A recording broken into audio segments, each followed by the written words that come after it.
अस्सलाम वालेकुम student. Chemical bonding से हमारे पास एक और टॉपिक है और टॉपिक है आयोनिक बॉन्ड। ठीक है, आयोनिक बॉन्ड को हम इलेक्ट्रोवैलेंट बॉन्ड भी कहते हैं।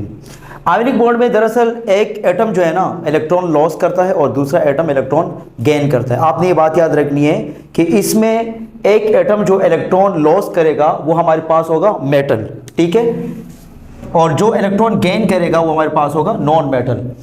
ठीक, तो ionic bond is form by the transfer of electron from metal to non metal. मतलब जो मेटल है वो इलेक्ट्रॉन लॉस करेगा और जो इलेक्ट्रॉन मेटल लॉस करेगा वो नॉन मेटल गेन कर लेगा। ठीक, दूसरी डेफिनेशन आप इसकी ये भी लिख सकते हैं कि the electrostatic force of attraction between the cation और एनाइन।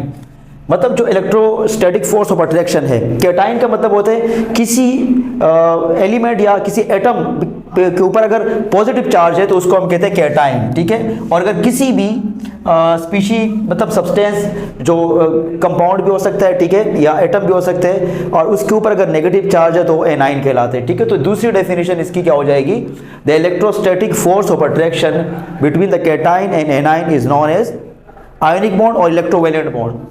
तीसरी भी डेफिनेशन है the electrostatic force of attraction that hold the oppositely charged together is called ionic bond। oppositely charge का मतलब यह है कि एक नेगेटिव चार्ज होगा और एक पॉजिटिव चार्ज होगा। हमारे पास जो आयोनिक बॉन्ड है, ionic bond is the strongest primary bond. There are two types of bond हमारे पास एक प्राइमरी बॉन्ड होता है और एक सेकेंडरी बॉन्ड होता है। प्राइमरी बॉन्ड जो है ना एटम के बीच में बनता है और सेकेंडरी बॉन्ड जो है ना वो मॉलिक्यूल के बीच में बनता है। ठीक है, तो ionic bond is the strongest primary bond among the all types of bond. ठीक है, जितने भी बॉन्ड्स है, कोवेलेंट बॉन्ड या कोऑर्डिनेट कोवेलेंट बॉन्ड, उन सब में से जो स्ट्रॉन्गेस्ट बॉन्ड है वो हमारे पास आयोनिक बॉन्ड है। अच्छा, एक और इंपॉर्टेंट पॉइंट आप लोगों ने याद रखना है कि the electronegativity difference between the both atom must be greater than 1.7। जो दोनों एटम होंगे आयोनिक बॉन्ड के अंदर, उन दोनों की जो इलेक्ट्रोनेगेटिविटी का डिफरेंस है वो 1.7 से ऊपर होना चाहिए। अगर डिफरेंस 1.7 से नीचे हो जाए फिर वो आयोनिक बॉन्ड नहीं होगा, फिर वो हमारे पास कोवेलेंट बॉन्ड कहलाएगा। ठीक, यहां पर मैंने एग्जांपल लिखी है, formation of ionic bond in sodium chloride. ये जो हमारे पास है सोडियम क्लोराइड, इसको हम टेबल सॉल्ट भी कहते हैं, ठीक है, और इसमें हमारे पास जो सोडियम है ये मेटल है और जो क्लोरीन है ये नॉन मेटल है। सब इसके तीन स्टेप्स है, एक हमारे पास है फॉर्मेशन ऑफ कैटाइन, दूसरा स्टेप हमारे पास है फॉर्मेशन ऑफ एनाइन और तीसरे स्टेप में हमारे पास आयोनिक बॉन्ड बन जाएगा। अच्छा, इससे पहले आपको एक बात और बता दूं, जो इलेक्ट्रोनेगेटिविटी आपको मैंने बताया कि इलेक्ट्रोनेगेटिविटी दो एटम के बीच में 1.7 से ऊपर होनी चाहिए। इलेक्ट्रोनेगेटिविटी क्या चीज़ है? इलेक्ट्रोनेगेटिविटी एटम की सलाहियत होती है जो किसी और एटम से इलेक्ट्रॉन ले सके। जो इलेक्ट्रॉन लेने की सलाहियत है उसको हम कहते हैं इलेक्ट्रोनेगेटिविटी। हम इस तरह डिफाइन कर सकते हैं कि द टेंडेंसी और the ability of an atom to attract the share pair of electron towards.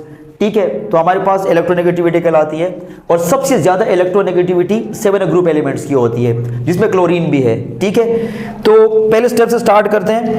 हमारे पास सोडियम है, सोडियम एक मेटल है जो 1A ग्रुप से बिलोंग करता है। ठीक है, 1A ग्रुप अल्कली मेटल कहलाते हैं और इसके आउटर मोस्ट शेल में एक इलेक्ट्रॉन होता है जो मैंने यहाँ पर मेंशन किया है। ठीक है, एक इलेक्ट्रॉन होता है क्योंकि सोडियम का जो एटॉमिक नंबर होता है वो 11 होता है। इसका मतलब है कि सोडियम के अंदर 11 प्रोटॉन है, तो जितने प्रोटॉन होते हैं उतने इलेक्ट्रॉन भी होते हैं। तो यहाँ देखिए पहले शेल के अंदर 2 इलेक्ट्रॉन आपको नजर आ रहे हैं, दूसरे शेल के अंदर 8 नजर आ रहे हैं, 1 2 3 4 5 6 7 8। और जो थर्ड शेल है इसके पास सोडियम के पास 1 इलेक्ट्रॉन नजर आ रहा है। इसका मतलब यह है कि जो थर्ड शेल है इसके अंदर 8 इलेक्ट्रॉन होने चाहिए ताकि ऑक्टेट कंप्लीट हो जाए। तो ये क्या करेगा, इसके पास 2 ऑप्शन है, या तो ये इलेक्ट्रॉन लॉस कर दें, जब ये इलेक्ट्रॉन लॉस कर देंगे तो ये शेल खत्म हो जाएगा और जो अगला शेल होगा वो कंप्लीट होगा, या इसके पास ये ऑप्शन भी है कि ये 7 इलेक्ट्रॉन किसी और एटम से ले लेगा, लेकिन ये तो इसको नहीं मिल सकते, ये तो पॉसिबल नहीं है।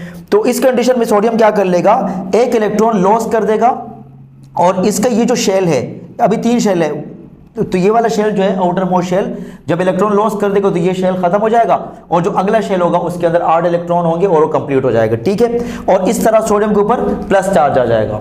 प्लस चार्ज का मतलब ये है क्योंकि यहां पर पहले 11 इलेक्ट्रॉन थे, 11 प्रोटॉन थे। जो प्रोटॉन थे वो इलेक्ट्रॉन को न्यूट्रल कर रहे थे, लेकिन अभी यहां पर प्रोटॉन तो 11 ही है लेकिन इलेक्ट्रॉन कितने हो गए, 10 हो गए, तो इस वजह से एक पॉजिटिव चार्ज बढ़ गया। सेकेंड स्टेप में क्या होगा, chlorine. Chlorine is the element which belong to the 7s group, ठीक है, और ये हाई इलेक्ट्रोनेगेटिव एलिमेंट है, और इसका जो एटॉमिक नंबर है क्लोरीन का वो 17 है, ठीक है, 2, 10 और 7, 17।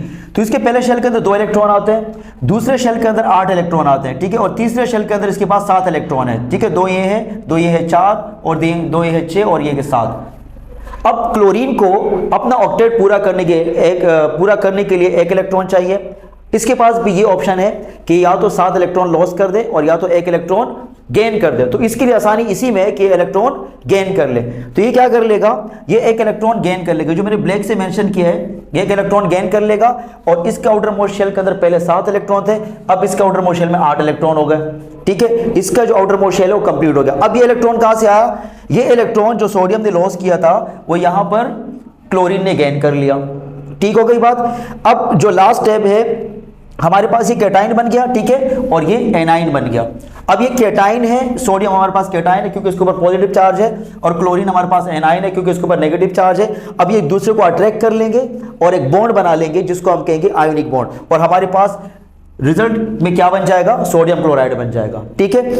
इसके अलावा आपने कुछ बातें याद रखनी है, जिस टाइम एटम इलेक्ट्रॉन निकाल रहा होता है, ठीक है, जैसे यहाँ पर सोडियम से इलेक्ट्रॉन निकल रहा है, ठीक है, उस टाइम पे जो एटम है उसके अंदर एनर्जी ऐड होती है और उस एनर्जी को हम कहते हैं आयोनाइजेशन एनर्जी, या उसको हम कहते हैं आयोनाइजेशन पोटेंशियल, ठीक है। यहाँ पर जो सोडियम है ये 496 किलो पर जूल एनर्जी यहाँ पर ये ऐड कर रहा है एक इलेक्ट्रॉन को रिमूव करने के लिए। और यहाँ पर जो क्लोरीन है, क्लोरीन एक और एनर्जी हमारे पास होती है, इसको हम कहते हैं इलेक्ट्रॉन एफिनिटी। यहाँ पर मैंने ई से जो है ना इसको मेंशन किया है। यहाँ पर जो क्लोरीन एटम है ये जब इलेक्ट्रॉन रिमूव करेगा, गेन करेगा, तो उस टाइम पे इसके पास जो एनर्जी होगी, ठीक है, इलेक्ट्रॉन एफिनिटी, वो कितनी होगी, 3.48, ठीक है। एमसीक्यूज के लिए पॉइंट याद रखें, क्योंकि यहाँ पर एनर्जी ऐड हो रही है तो इसको प्लस में लिखेंगे, लेकिन यहाँ पर क्लोरीन जब इलेक्ट्रॉन ऐड करेगा तो वहाँ पर एनर्जी रिलीज होगी और उस एनर्जी को हम कहेंगे इलेक्ट्रॉन एफिनिटी। और यहाँ पर जो सोडियम क्लोरीन एक इलेक्ट्रॉन ऐड कर रहा है तो ये कितनी एनर्जी रिलीज कर रहे हैं, -348 किलो जूल, ठीक है, किलो पर जूल। तो आपने ये सारी बातें याद रखनी है। This is all about the ionic bond.